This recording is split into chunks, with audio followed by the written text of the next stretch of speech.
흰 구름의 첫날, 살인이 벌어질 것이야. 살인이라고요?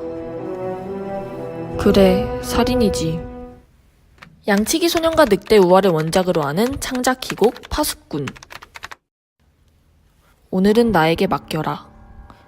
그러면 나도 내일은 너를 따라 흰 구름이라 외칠 테니. 꼭 약속하시는 거죠? 물론 약속하지. 정말이죠? 정말? 망루가 세워져 있는 황야에서 파수꾼은 끊임없이 이리떼의 습격을 감시한다. 파수꾼이 양철북을 두드리면 즉시 대피하기 위해 마을 사람들은 만반의 준비를 갖추는 나날의 연속이다. 마을에 새로 파견된 파수꾼 다는 이리떼의 정체가 흰 구름이었다는 사실을 알고 충격에 빠져 촌장에게 편지를 쓰게 된다. 이 편지, 네가 보낸 거냐? 네. 이리떼의 실체가 없다는 걸 이미 알고 있던 촌장. 아셨으면서 왜 숨기셨죠? 왜 말하지 않는 거예요? 말해주지 않는 것이 더 좋기 때문이다. 사람들은 이리떼에 대항하기 위해서 단결했다. 난 질서를 만든 거야.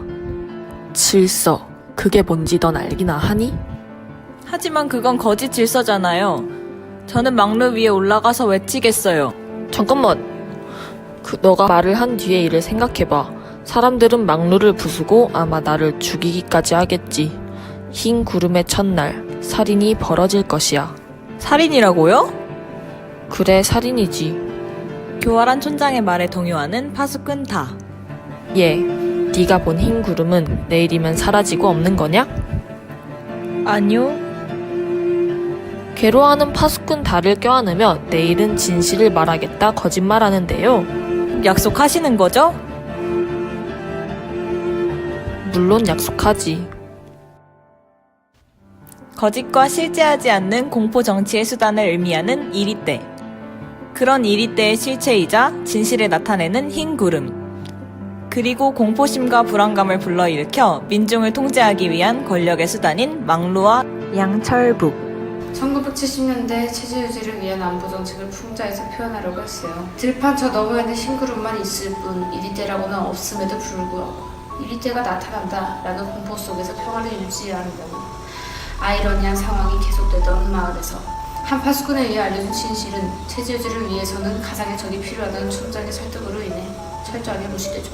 제가 맡은 촌장은 굉장히 위선적이고 자신의 권력을 유지하기 위해 이리떼를 이용한 거짓말로 마을 사람들의 공포심을 조장하는 인물입니다. 자신이 한 거짓말이 밝혀졌는데도 진실을 은폐하려고 하죠. 원작 양치기 소년과 늑대와는 어떤 차이가 있을까요? 양치기 소년과 늑대에서는 심심풀이로 사람들을 놀리기 위해 거짓말을 했고 그로 인해 본인과 마을 사람들이 피해를 입습니다. 그러나 이 작품에서는 촌장이 사람들의 경계심을 부추기고 공포심을 증폭하여 마을을 독재적으로 통치하기 위한 거짓말로 파수꾼과 마을 사람들이 피해를 받습니다. 제가 맡은 파수꾼 다는 진실을 알고 그 사실을 밝히려 노력하는 인물인데요. 독재 권력에 저항하려 하지만 결국 촌장, 즉 지배자의 회유에 굴복하고 마는 지식인입니다. 자, 그렇다면 파수꾼은 독재 정치의 희생자? 결국은 권력을 이기지 못하고 넘어지는 나약한 존재?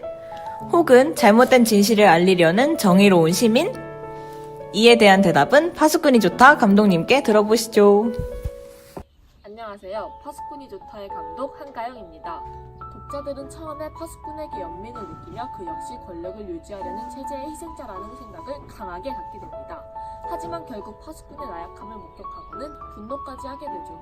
그리고는 파수꾼 다가 정의로운 마음을 갖고 있지만 끝내 실현하지 못하는 모습에서 진실을 파헤치는 과정에서의 용기의 중요성을 함께 깨닫게 됩니다. 안녕하세요. 파수꾼이 좋다의 감독 한예은입니다. 권력의 위선적 실체를 건드려 보려는 이강백의 의욕적 시도가 드러난 작품에서 파수꾼 다의 노력은 미약하게 보여질 수 있는데요. 그러나 사실 당시 열악한 사회 상황을 감안한다면 이러한 모습은 아주 큰 몸짓으로 평가할 수 있습니다.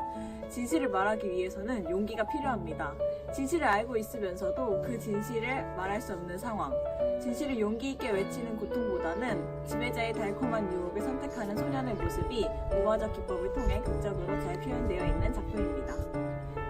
파수꾼이었습니다.